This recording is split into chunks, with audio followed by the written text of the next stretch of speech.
I'm one of those dinosaurs that still uses cable. Please, spare me your judgment. I like having our town's local news playing in the background. It's occasionally informative, but more often than not, the headlines are light.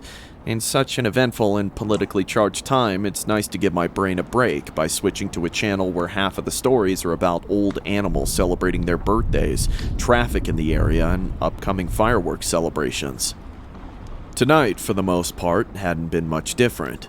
The anchors, Michael and Priya, were their usual selves. Some banter, some very boring headlines, and then a cut to what's-her-name on the street doing interviews about I forget and not really important. So, you could probably imagine I had to do a double take when Michael casually dropped the following headline. And in breaking news, residents of our county have been asked to close their windows, pull back their curtains, and stay indoors. Apparently, there's been some sort of chemical leak at a nearby plant, so locals are being asked to take precautions. This request is coming from the municipal government. As this is breaking news, we are currently waiting for more information on exactly what took place at the plant, and of course, just how dangerous this all might be. Priya chimed in. What? Some sort of chemical spill in our area was a pretty damn big deal. It was strange to see the report delivered so nonchalantly from the anchors. I googled my town and the words spill or leak or hazmat, and nothing came up. I switched stations to more mainstream news channels, CNN, but nothing about this was being covered there either. I figured maybe this wasn't such a big deal, or it was too new for anything outside of local media to report on just yet. And so, I went back to scrolling on my laptop while the news continued to play in the background. Half an hour passed as the anchors cycled through some more generic headlines. Then, a quick reminder, delivered by Michael. And a notice to residents of our local county. Due to a chemical spill that is being reported in the area, residents have been strongly advised to stay indoors, close their windows, and shut their blinds. We have been told that this chemical leak is extremely dangerous. Residents are advised to head inside immediately. There is a risk of death if you are exposed to the chemicals for a prolonged period, said Priya. Giving it a little bit of thought, the lack of news articles about this on the web put a weird feeling in my stomach. Was this story being suppressed? Flipping through other news stations again, there was no mention of the story. Nothing on the news tickers either. Nada. I had to center myself and give myself a quick reality check. My middle-of-nowhere town wasn't important to anyone other than my local news station or the thousands or so who lived here. Still, in my curiosity, I got up from my comfortable spot on the sofa and peeked through a small sliver between my living room blinds. Nothing out of the ordinary. Cars and their driveways, most of the lights in the nearby houses were off. It's midnight here. A couple of solitary bedroom lights on. Pretty tame, all in all. Huh. I sat back down. This was probably the most tuned in I had ever been to the news. To my surprise, some really strange banter between Michael and Priya was playing out. I almost wonder if we're safe in here, Michael started. Priya giggled. What? You think this building isn't safe and that they'd have us deliver news about a leak that we're susceptible to? Michael laughed. Big laughs. He took a piece of paper in his hands.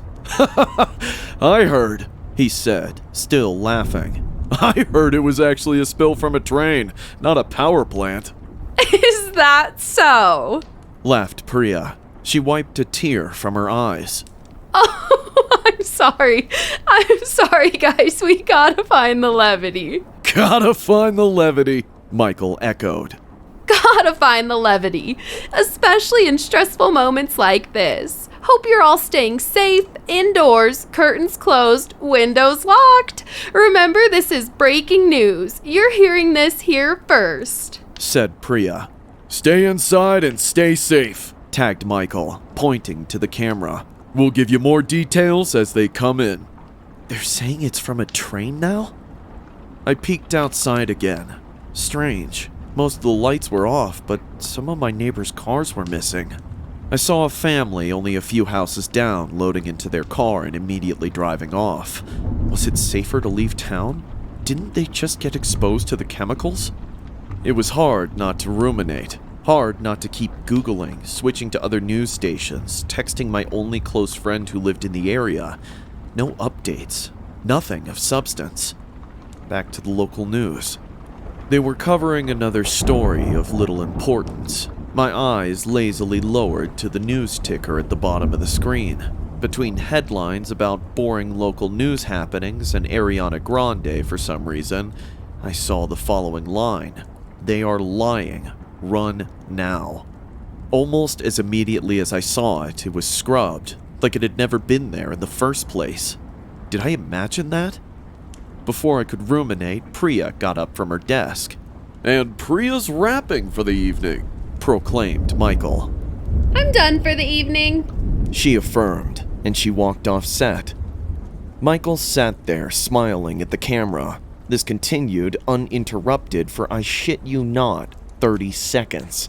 Then, a cut to some sort of CCTV footage angle of a parking lot.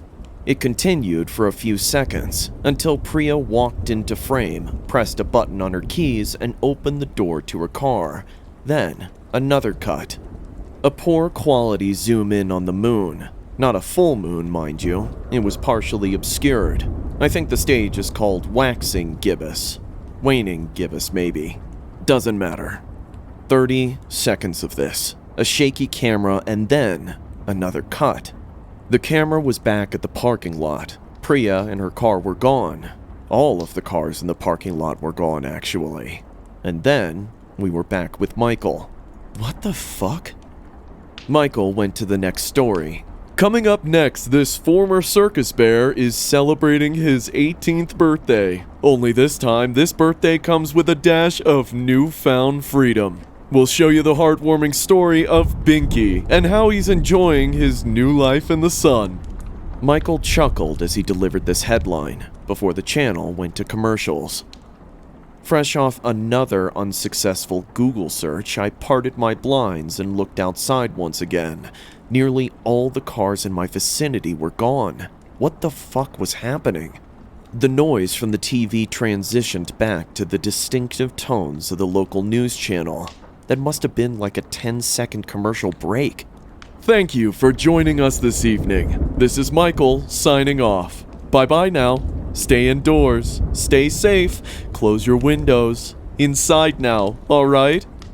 I backed away from the window and caught the last leg of Michael's broadcast. He had gotten up from his desk and had walked over to the camera, an absurdly big smile on his face, smiling with his eyes too joyful. Then, without hesitation, he softly picked up the camera while giggling and moved it to the left to expand the frame beyond the anchor desk and the small set that he and Priya were on. Beyond the set, there was nothing. It was a black void. He then turned the camera all the way to the right, past the anchor desk and the set. Again, nothing. Another endless black void. He then recentered the camera back to face the desk, but the void beyond the set was still partially visible. He kept eye contact with the camera for a few more seconds, and then stepped to the side and out of frame. Do I run? What the fuck do I do? What is this? Whispers came from the TV. Michael's voice, quiet this time. "You're doing great," he whispered, as if he were beside the camera. "You're doing great. Just stay put. Windows closed, alright?" I needed to make a break for it. I needed to run. "And hey, because I like you, a little tip. He likes it when you stand in front of the bathroom mirror." He paused to giggle to himself. "He likes it. Just stand still in front of the mirror, won't you? Stay put. He'll come get you soon. You did great. You're doing great. You'll be here with us soon." The channel cut to commercials right after that. A few seconds of stillness, and then I heard a rattling coming from my bathroom down the hallway. I froze in fear, hoping the sound would go away. Instead, it got louder and more aggressive. It was the sound of something cracking, fracturing. As I made a break for it, I heard my bathroom mirror shatter. Immediately, I raced down the stairs to my front door. As I did, I heard the generic commercial on my TV say the following line. The all-new cozy comfort cushions. So cozy you'll want to stay put, because the best place to be is right where you are. I unlocked my door as the audio from the commercial started warping. Stay put, be right where you are, and don't leave. As I swung the door open and prepared to run to my car, I felt something grab at the back of my shirt, pulling me back in. It felt both light and like the heaviest thing I'd ever felt. I'm not sure where the willpower in me came to escape its grasp, but as I writhed and fought with all my might, I was able to break free from its hold, run to my car, and drive off, not taking a single moment to look back at whatever was trying to pull me in. I've been driving for a few hours now. I've texted a few friends, and I'm doing everything in my power to make sense of the inexplicable events that have taken place this evening. The fact that the GPS in my car keeps rerouting to the broadcast studio of my local news network isn't helping.